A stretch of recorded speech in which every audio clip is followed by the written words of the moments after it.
रक्षा प्रयोजनों के लिए गहन प्रौद्योगिकियों को मजबूत करने और आत्मनिर्भरता में तेजी लाने के लिए नई योजना शुरू की जाएगी। और संरचना विकास, पिछले 4 वर्षों में पूंजीगत व्यय के परिव्यय में 3 गुना बढ़ोतरी किए जाने के परिणाम स्वरूप आर्थिक विकास और रोजगार सृजन में कई गुना वृद्धि को आगे बढ़ाते हुए अगले वर्ष के लिए परिव्यय को 11.1% बढ़ाकर 11,11,111 करोड़ रुपए किया जा रहा है।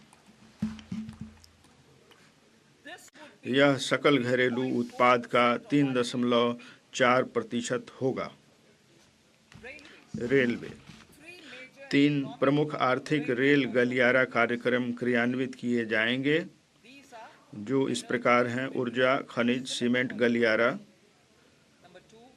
2 पत्तन संपर्कता गलियारा और 3 अधिक यातायात वाले गलियारा। बहुविध मॉडलों वाली संपर्कता को संभव बनाने के लिए प्रधानमंत्री गति शक्ति के अंतर्गत इन परियोजनाओं की पहचान की गई है।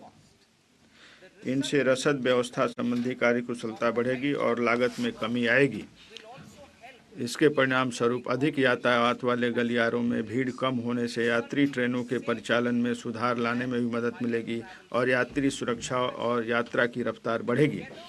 समर्पित माल भाड़ा गलियारा के साथ साथ इन 3 आर्थिक गलियारा कार्यक्रमों में हमारी जीडीपी की विकास दर बढ़ेगी तथा रसद व्यवस्था संबंधी लागत में भी कमी आएगी।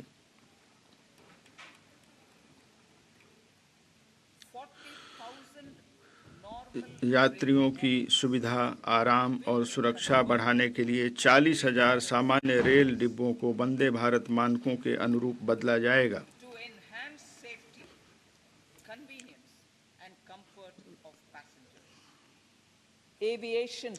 विमानन क्षेत्र, पिछले 10 वर्षों में विमानन क्षेत्र का काया पलट कर दिया गया है। हवाई अड्डों की संख्या दुगुनी बढ़कर 149 हो गई है। उड़ान योजना के अंतर्गत टियर 2 और टियर 3 शहरों को बड़े पैमाने पर हवाई मार्गों से जोड़ा गया है। 517 नए हवाई मार्ग 1.3 करोड़ यात्रियों को उनके गंतव्य तक पहुंचा रहे हैं। देश की विमानन कंपनियां 1000 से अधिक नए वायुयानों के लिए ऑर्डर देकर पुरजोर तरीके से आगे बढ़ रही हैं। मौजूदा हवाई अड्डों का विस्तार और नए हवाई अड्डों के व्यापक विकास का कार्य आगे भी तेजी से चलता रहेगा। मेट्रो और नमो भारत, हमारे मध्यम वर्ग का दायरा अत्यंत तेजी से बढ़ रहा है और तीव्र शहरीकरण हो रहा है। मेट्रो रेल और नमो भारत आवश्यक शहरी रूपांतरण के लिए उत्प्रेरक बन सकते हैं। ट्रांजिट आधारित विकास पर ध्यान केंद्रित करते हुए बड़े शहरों में इन प्रणालियों के विस्तार को सहायता प्रदान की जाएगी।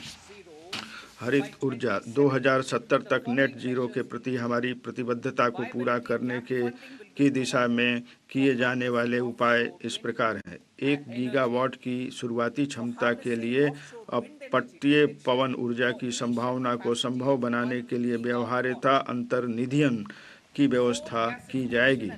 वर्ष 2030 तक 100 मीट्रिक टन की कोयला गैसीकरण और तरलीकरण क्षमता स्थापित की जाएगी। इससे प्राकृतिक गैस, मेथनॉल और अमोनिया के निर्यात को भी कम करने में मदद मिलेगी। परिवहन के लिए कंप्रेस्ड नेचुरल गैस और घरेलू प्रयोजनों के लिए पाइप नेचुरल गैस में कंप्रेस्ड बायोगैस के चरणबद्ध अधिदेशात्मक मिश्रण को अनिवार्य किया जाएगा। बायोमास के संग्रहण में सहायता के लिए बायोमास संग्रहण मशीनरी की खरीद के लिए वित्तीय सहायता प्रदान की जाएगी।